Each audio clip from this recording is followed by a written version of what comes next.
పేరు ముంగర మాబుసుబాని అలియాస్ నాగేశ్వరి. మాది చింతపాడు గ్రామం, మండవెల్లి మండలం, ఏలూరు జిల్లా, కైకలూరు నియోజకవర్గం. మా చింతపాడు గ్రామంలో మేము నివసించటం జరుగుతుంది. మా తండ్రి గారైన ముంగర వెంకన్న గారు, మా తాతగారైన ముంగర కనకలింగేశ్వరరావు గారికి నలుగురు కుమారులు. ఆ నలుగురిలో మొదటివారు పోతురాజు, రెండవవారు మా నాన్నగారైన ముంగర వెంకన్న, మూడోవారు కొండలు, నాలుగోవారు కృష్ణమూర్తి. అయితే మా తాతయ్య గారికి 16 ఎకరాల పొలం. దాని వివరాలు ఏంటంటే, జైపర్ గ్రామంలో 6 ఎకరాలు, అలాగే శ్రీపర్ గ్రామంలో 4 ఎకరాలు, చింతపాడు గ్రామంలో ఉన్నటువంటి 4 ఎకరాల 25 సెంట్లు, దేంపాడు గ్రామంలో 10 సెంట్ల స్థలం, ఖాళీ స్థలం, చింతపాడు గ్రామంలో కూడా ఖాళీ స్థలం ఉందండి. ఈ ఆస్తి వివరాలు ఒంగోలులో డాబా. ఇవన్నీ కూడా మా తండ్రి గారిని వేసుకుని సంపాదించినటువంటి ఆస్తులండి. అయితే ఈ ఆస్తుల నిమిత్తాన మాకు గ్రామంలో గొడవలు జరుగుతూ వస్తుంటే నా తండ్రి గారికి 20 సంవత్సరాలుగా కూడా ఏ పెద్ద ఎక్కితే ఆ పెద్దలకి చెప్పుకోవడం జరుగుతూ వచ్చింది. వాళ్ళు ఏ పరిష్కారం చేయకపోగా వాళ్ళు అలా ఉండడంతో 2017లో ఘంటసాల త్రిమూర్తుల కొడుకైన దేవీశ్వర, ఆనాటి క్యాషియర్ అండి ఆయన గ్రామంలో. అయితే ఆ క్యాషియర్ కొడుకుకి మా తల్లిని చెత్త పడేయడానికి వెళ్ళిన మా తల్లిగారిని ఇటువైపు మధ్యలో మెయిన్ రోడ్డు, ఇటువైపు కాలువ. అయితే అది ఎండిపోయింది. కాకపోతే ఈయన దేవీశ్వర్ అన్నవారు మా అమ్మ తలని ఇలా మెడని గట్టిగా పట్టుకుని ఇటు నుంచి అటువైపు తోసేస్తే మా అమ్మకి ఎక్కడ లేని గాజు పెంకులు మట్టిలో కూరుకుపోతే ఇంకా వెళ్ళిన అమ్మాయి రాలేదేంటని చూడటానికి మా అమ్మ వెళ్ళి మా అమ్మని పైకి లాగి తీసుకొచ్చి దెయ్యంపాడు వరకు కూడా నడిపించుకుంటూ తీసుకొచ్చడం జరిగింది మా నాన్నగారు. దేవీశ్వర్ ఆయనే ఎందుకని మా అమ్మని చంపడానికి ప్రయత్నించాడని నాకు తెలిసిన విషయం ఏంటంటే, నా తండ్రి గారు అయిన కనకలింగేశ్వరరావు గారు 3 అన్నదమ్ములు. అందులో రామారావు అన్న ఆయనకి 2 కొడుకులు. ఆ 2 కొడుకుల్లో ఒక ఆయనకి దేవీశ్వర్ అక్కనిచ్చి పెళ్లి చేయడం జరిగింది. అలాగే ఈ విషయంలోనే కాకుండా ఆవిడ్ని మాకు వాలంటరీగా నియమించి మాకు రావాల్సినటువంటి సంక్షేమ పథకాలు కూడా రానివ్వకుండా, ఫీజు రీయింబర్స్మెంట్ విషయంలో ఎటువంటి ఇన్ఫర్మేషన్ ఇవ్వకుండా ఆవిడ మా తండ్రి గారికి ఫోన్ చేసి ఏమైనా మేము అడిగినప్పటికీ కూడా ఆవిడ గౌతమి గారు, ఇప్పుడు ముంగర గౌతమి గారండి, అందుకితం ఘంటసాల గౌతమి, దేవీశ్వర్ వాళ్ళ అక్క, ఘంటసాల త్రిమూర్తుల కూతురు. అయితే ఆవిడ మా తండ్రి గారిని పోలీస్ స్టేషన్లో అక్కడ ఇక్కడ పెట్టిస్తానని బెదిరించారు. కేవలం మేము ఏంటంటే ఇన్ఫర్మేషన్ అడగడానికి ప్రయత్నించినా కానీ, ఈరోజు మేము ఫీజు రీయింబర్స్మెంట్ నిమిత్తాన్ని ఈకేవైసీ వేయాల్సి వస్తే ఆవిడ దగ్గరికే రావాలి. కానీ ఆవిడేమో అందరూ వేసేసిన తర్వాత లాస్ట్లో పిలిచేవారు. మేము అక్కడి నుంచి వచ్చి వేయడం కుదిరేది కాదు. అయితే పక్క సచివాలయంలోకి వెళ్ళి వేయడం జరుగుతూ వచ్చింది. ఇది మా అమ్మగారిని కోసి చంపడానికి కారణం ఈ బంధుత్వం అనమాట. ఈ ఆత్తుల నిమిత్తానే ఇలా జరుగుతుంది. అయితే మండవెల్లి ఎస్ఐ గారైన ఆనాటి మణికుమార్ గారు మా దర్యాప్తు నిమిత్తాన గ్రామ పెద్దల్ని, ప్రెసిడెంట్ని, అట్లాగే ఆ సంవత్సరపు గ్రామ పెద్దలను, ప్రెసిడెంట్లను, అలాగే నా తండ్రికి సంబంధించినటువంటి వాళ్ళ కుటుంబ సభ్యులైనటువంటి 3 అన్నదమ్ముల్ని, మరదల్ని, వదినగాళ్ళని పిలవడం జరిగింది. అయితే ఈ కేసుని పెడదారి పట్టించి వాళ్ళు ఏం చేశారు, ఎఫ్ఐఆర్ కానీ కేసు కానీ అతని మీద పడనివ్వకుండా నా తండ్రికి ఏవైతే ఆస్తి ఉన్నాయో అవన్నీ కూడా ఇస్తానని ఒప్పించుకొని ఎంపీపీ కృష్ణ గారండి, ఆయన పేరు ముంగర కృష్ణ, సన్ ఆఫ్ వెంకటేశ్వరరావు, భలే నాగరాజు గారు, వీర్రాజు గారు, నెక్స్ట్ వచ్చి మధు, ఆయన ఘంటసాల పెద్దవడి, అప్పటి పెద్దవడ్డి, ఇంకా తదితరులు ఉన్నారండి. నేను అవి నా అర్జీలో పొందుపరచడం జరిగింది, దాన్ని మీరు వీక్షించగలరు. అట్లాగే ఇది 6వ తారీఖు 7వ నెల 2026లో ఇలా జరుగుతుంది. మాకు ఈ విధంగా చేస్తున్నారని మేము కలెక్టరేట్లో అర్జీ దర్యాప్తు చేయడం జరిగింది. దాని నిమిత్తాన మాకు ఎస్ఐ మండవెల్లి పోలీసు ఆయన ఫోన్ చేసి ఈరోజు రమ్మన్నారనమాట. ఈరోజు అనగా 11/7/2026 అనమాట, అనగా శనివారం నాడు ఫోన్ చేయడం వల్ల మేము దర్యాప్తు నిమిత్తాన మేము హాజరయ్యడం జరిగింది. అయితే నేను పెట్టింది ఏంటంటే ఆస్తుల కోసమే ఈ విధమైనటువంటి వెలివేయడం జరిగింది. గ్రామంలోంచి మాకు రావాల్సిన మా తండ్రి గారికి రావాల్సిన వేటగాడి లైసెన్సే కానీ, నా తండ్రికి రావాల్సినటువంటి గ్రామంలో వాటా సొమ్ములే కానీ ఇవ్వకుండా మమ్మల్ని హింసిస్తున్నారండి అని పేర్కోవడం జరిగింది. అలాగే ఆస్తులే మెయిన్ కారణం కాబట్టి మాకు సంరక్షణ ఆస్తులు మా తండ్రి గారికి పంపకం అయినప్పుడే మాకు ఆ గ్రామంలో సంరక్షణ జరుగుతుందని నేను ఆ ఇద్దరికి చెప్పడం జరిగింది. డిఎస్పి గారు లేరండి, వేరే వారు దర్యాప్తు నిమిత్తాన ఆయన ఏం చెప్తున్నారంటే, కనకలింగేశ్వరరావు గారు ఆస్తి అంతా లేదు, అంతా నా పేరే ఉంది, 6 ఎకరాలే ఉంది అని చెప్పి నా కొడుకులు వాళ్ళే సంపాదించుకున్నారని చెప్తున్నారు. సరే, దానికి ఆధారాలుగా ఏమి ప్రూఫ్ చేయకుండా మాటపూర్వకంగా వాళ్ళదైతే నమ్ముతున్నారు. కానీ మేము ఇన్ని ప్రూఫ్లు చూపించినప్పటికీ కూడా మాకు ఎటువంటి న్యాయం సమకూర్చడానికి పోలీసు వారు ఎదురుకి రావడం లేదు.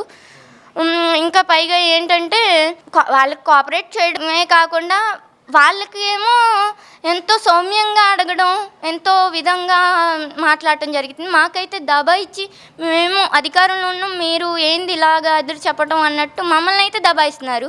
అన్యాయం జరిగింది మాకైతే, ఎవరైతే అన్యాయం చేశారో వాళ్ళని దబాయిచ్చి మాకు న్యాయం సమకూర్చకపోగా మా మీదే వాళ్ళు ఫైర్ అవుతున్నారు, స్లోగా మాట్లాడండి, గిడుతున్నారు అని ఇట్లా చెప్పడం జరిగిందండి. అయితే ఏదైతే మేము పెట్టాం, ఏంది మాకు ఆస్తులు ఇలా ఉన్నాయి, ఈ పంపకాలు జరగాలని మేము అడిగాం. అయితే అవంట చేయరంటండి, గ్రామంలో మాకు సంరక్షణ కల్పిస్తారంట. గ్రామంలో వాటా సొమ్ములంట గ్రామంలో అప్పులు అయిపోయారంట.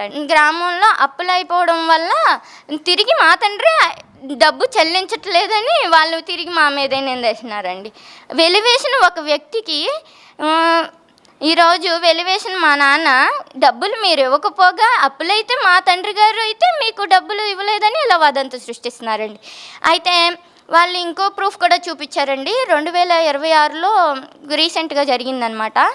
వాళ్ళు ఏం చేసినారంటే ఇది ఇచ్చారనమాట, వాటా సొమ్ములు 2025ది 2026ది మా తండ్రి గారికి వాటా సొమ్ములు ఇచ్చారు. ఏ విధంగా ఇచ్చారంటే, నా తండ్రి గారికి అప్పు ఉందండి, ఆంధ్ర బ్యాంకులో అప్పు ఉంది. అయితే ఆవిడ ఏం మాట్లాడారంటే, ఇలాగా అప్పు ఉంది కదా నాయన, తీర్చాలి, మీరు తీర్చితే మంచిది, లేకపోతే తక్కువ ధర పడుతుంది, ఇలా జాగ్రత్త అని ఆవిడ చెప్పి, మీ మామయ్య ఉంటారు కదా, మీ క్యాషియర్ ఉంటారు కదా, ఆయన పేరు రాంపొండు అండి, క్యాషియర్ రాంపొండు ఇప్పుడు ప్రస్తుతం చింతపడి గ్రామానికి క్యాషియర్ అండి. ఆయన పేరు వచ్చింది కదా అని అది డైవర్ట్ చేయడం కోసం ఆ ప్రూఫ్ని 2026లో ఇచ్చాము, 2025లో ఇచ్చాము అని చెప్పారండి.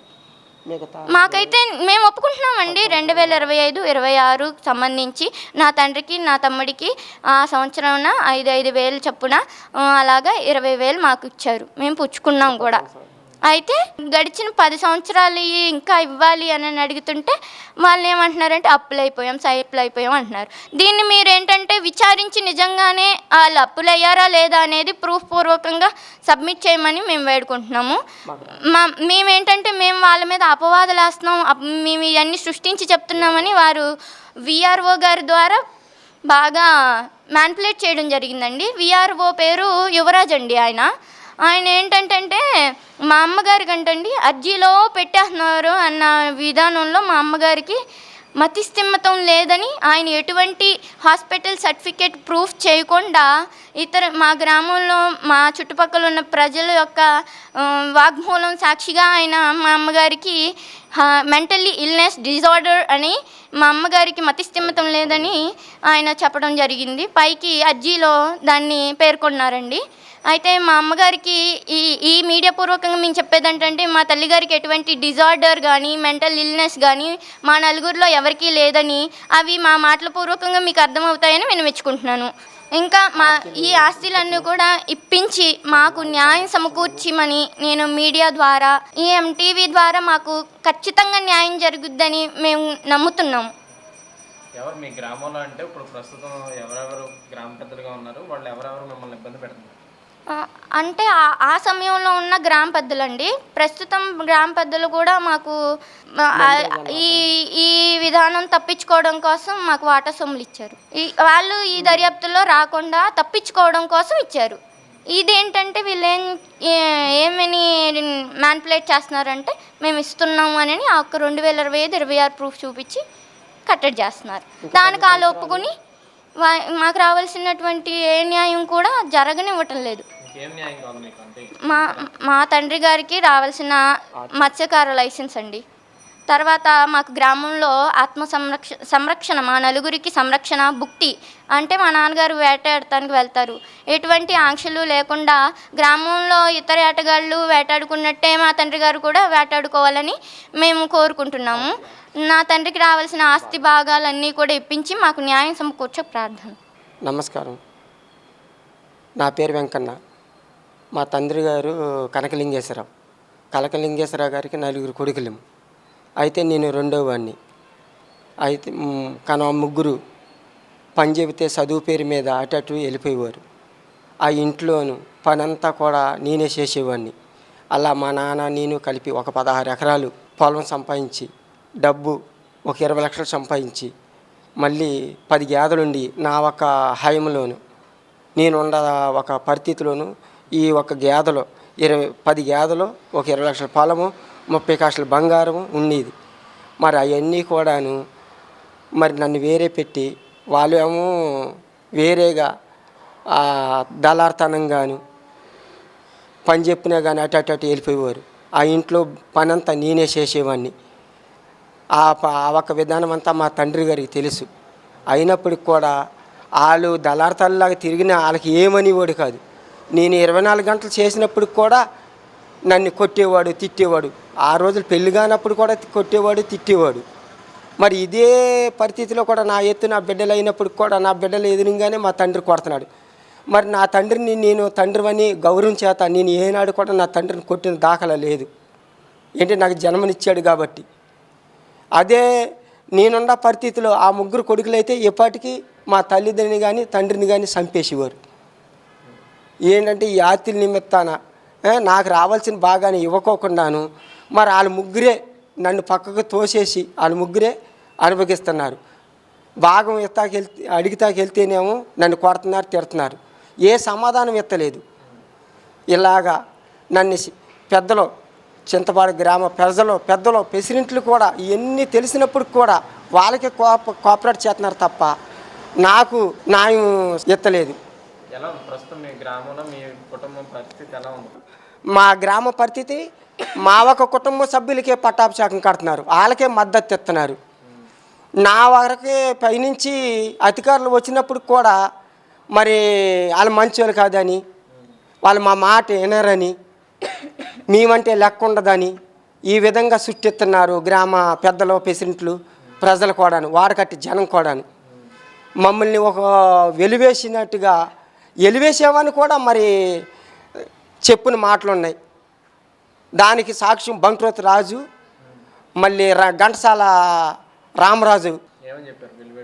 ఈయనకి వాట సొమ్ములు ఎత్తమేంటి, ఈయనకి బియ్యం ఎత్తమేంటి, మన గ్రామంలో తీర్మానం వెలివేశాం కదా, ఈయనకి ఇచ్చేదేం లేదని బంట్రోజు రాజు.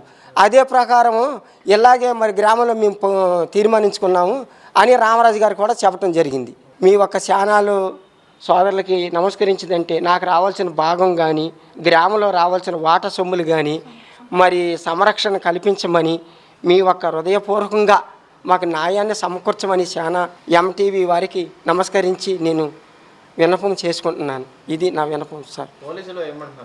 పోలీసులు కూడాను అసలు సమాధానం ఎత్తలేదు. గ్రామ ప్రజలకి, గ్రామ పెద్దలకి, నా కుటుంబ సభ్యులకి మద్దతు ఇస్తున్నారు. నాకు ఎటు మద్దతు ఎత్తలా. వాళ్ళు వెళ్తేనేమో సంస్కారంగా మాట్లాడుతున్నారు, నన్ను అయితేనేమో అదిరిస్తున్నారు, బెదిరిస్తున్నారు. అది చెయ్యము, ఇది చెయ్యము, అది మా వల్ల అవ్వదు, ఇది మా వల్ల అవ్వదు అన్నట్టుగా మాట్లాడుతున్నారు. కాబట్టి ఈ ఒక ఛానల్ ద్వారా మాకు సంరక్షణ కల్పించి మాకు న్యాయం సమకూర్చమని ఎంటీ వాళ్ళని నేను విన్నవించుకుంటున్నాను. నా పేరు ముంగర గిరిరామ్మౌళి, మాది చింతపాడు గ్రామం, కైకలూరు నియోజకవర్గం, ఏలూరు డిస్టిక్ అనమాట. ఇది కేవలం కుటుంబ ఆస్తి సమస్య అయితే మాకు వేరేలా ఉండు కానీ గ్రామ పెద్దలు ఇందులో ఇన్వాల్వ్ అయ్యి వాళ్ళ ఇన్వాల్వ్మెంట్ వల్ల అసలు మాకు న్యాయం అన్నదే జరగట్లేదు. ఇంత పూర్వం మా నాన్నగారికి చదివే లేదు. ఆయన ఇలా అర్జీలు పెట్టచ్చు, ఇలా కలెక్టరేట్ దగ్గరికి వెళ్తే న్యాయం జరిగిద్దని కూడా తెలియదు అనమాట. తెలియని ఆ టైంలో మా నాన్న ఇంకా హింసలు పాలయ్యాడు అనమాట. ఇలా మేము ఎప్పుడైతే చదువుకుని సోషల్ మీడియాలో అలా చూసి అర్జీలు పెట్టొచ్చని అలా పెట్టడం జరుగుతుందన్నమాట. ఇప్పుడు అలా పెట్టినా కానీ పెడదోవలు పట్టిస్తున్నారు. పైకి మేము న్యాయం చేసామని వాడకట్టు జనంతోనూ వాళ్ళతోనూ ఇద్దరు ఇన్వాల్వ్మెంట్ మాత్రం మా కుటుంబ సమస్యల్లో మాత్రం బాగా అధికంగానే ఉంటుంది. వాళ్ళ వల్లే ఇప్పటి వరకు మా సమస్య అనేది ఒక కొలిక్కి రావట్లేదు అనమాట. మేము ఇలా ఎన్ని అర్జీలు పెట్టినా కానీ వాళ్ళే పెడదోవలు పట్టిస్తున్నారు. గ్రామంలో ఉన్న సమస్యలు ఏంటి మీకు? గ్రామంలో అయితే మాకన్నా వాటర్ సమస్య, పైపులన్నీ నరికేస్తారన్న. మాకు రావాల్సిన లైన్ అనేది ఒకసారి అయితే రిపేర్ చేస్తామని అలా ఒక వారం అని ఆపేస్తూ ఉంటారు. మాకంటే మోటార్ పైప్ లేదన్న, అది కూడా గ్రామస్తుల ఇన్వాల్వ్మెంట్ వల్లే అది కూడా నరికేశారు. నీళ్ళ చెరువులో పైపు, అలా నీళ్ళ చెరువులో పైపు వాటర్ లేదని మా నాన్న నేను లేని సమయంలో అక్క వెళితే అక్క వాటర్ జారేసేటప్పుడైనా అమ్మ వాటర్ జారేసేటప్పుడైనా వింతగా చూడటాలు, వీళ్ళని గ్రామం నుంచి వెలివేశారు అన్నట్టు వింత చూపులు, అలాగా నా తల్లి కానీ నా అక్క కానీ అలాంటి ఎన్నో ఇబ్బందులకు గురయ్యారు. ఇంట్లో ఉతుక్కోవడానికి నీళ్ళు సదుపాయం లేక అక్కడికి వెళ్ళి ఉతుక్కునేవారు అనమాట. ఇలా జరుగుతూ ఉండగా పైకి అర్జీలు పెడుతూనే ఉన్నాము. అర్జీలు పెట్టినా కానీ విఆర్ఓ గారు మా అమ్మ మతి స్థిమితం బాగోలేదని, ఆవిడ ఎప్పుడు గొడవలు పడుతూ ఉంటుందని అలాగా సృష్టించి పైకి అర్జీకి జవాబు కింద పైకి పెట్టి సబ్మిట్ చేశారన్న. ఇప్పటికీ అలాగే జరుగుతుంది. ఇప్పుడు డిఎస్పీ ఆఫీస్కి వెళ్ళినా కానీ వాళ్ళ మఫ్టీలో ఉన్నారన్న. మఫ్టీలో ఉండి నెంబర్ ప్లేట్ కూడా లేదు. వాళ్ళు ఎక్కడైతే ఇన్వెస్టిగేషన్ చేశారో అక్కడ సీసీ సర్వేలెన్స్ కెమెరా లేదు. వాళ్ళు మఫ్టీలో ఉన్నారు. అన్ని వివరాలు అనేది వాళ్ళే చెప్పేస్తున్నారు. వితౌట్ ఎనీ ప్రూఫ్ మీ నాన్న దగ్గర ఆస్తి లేదంటున్నారు. ఆస్తి లేదు కదా అని వాళ్ళు అనేస్తున్నారు. మేము ఎలా తీసుకోవాలి? ఆస్తి లేదని అతను అంటాం ఎలా కుదిరిద్ది? మీరు ఆమోదం ఎలా చేస్తారు? Without any proof. మా దగ్గర ప్రూఫ్స్ ఉన్నాయి. మా నాన్న కొడుతున్నాడు, ఊరి నుంచి వెలివేశారు, మాకు వాటర్ సొమ్ములు రానివ్వట్లేదు. ఎన్ని ప్రూఫ్స్ ఉన్నా కానీ మీరు ఎలాగ దాన్ని పెడదవ పట్టించాలని చూస్తున్నారు? నాకు అర్థం కావట్లేదన్న. ఇలా ఎన్ని సమస్యలు ఉన్నా కానీ మాకు సమస్య అనేది పరిష్కారం కావట్లేదు. మీ ఎంటీవీ ద్వారా మేము అడిగేది ఏంటంటే మా నాన్న సమస్యలన్నీ పరిష్కరించి ఆస్తికి రావాల్సిన ఆస్తులే కానీ గ్రామం ఇన్వాల్వ్మెంట్ అనేది తగ్గటం కానీ మాకు అంత ఆత్మ సంరక్షణ ఇచ్చేసి మా కుటుంబానికి రావాల్సినవన్నీ చక్కదిద్ది ఈ ఎంటీవీ ద్వారా మీకు అడిగేది ఏంటంటే మాకు న్యాయాన్ని సమకూర్చమని అడుగుతున్నాం.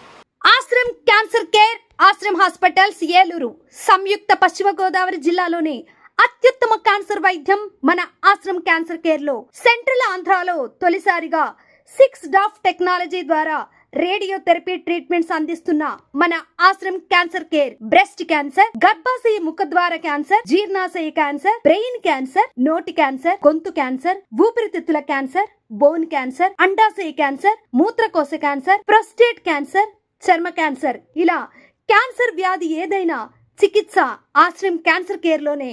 బ్రాక్యూథెరపీ, కీమోథెరపీ, రేడియోథెరపీ, సర్జికల్ ఆంకాలజీ సేవలు 24 గంటలు అందుబాటులో. డాక్టర్ ఎన్టీఆర్ వైద్య సేవ, ఎంప్లాయీస్ హెల్త్ స్కీమ్, ప్రముఖ ఇన్సూరెన్స్ కంపెనీల గుర్తింపు పొందిన హాస్పిటల్ మన Ashram cancer care hospital. Ashram cancer care, NH5, Malkapuram, Eluru, Andhra Pradesh.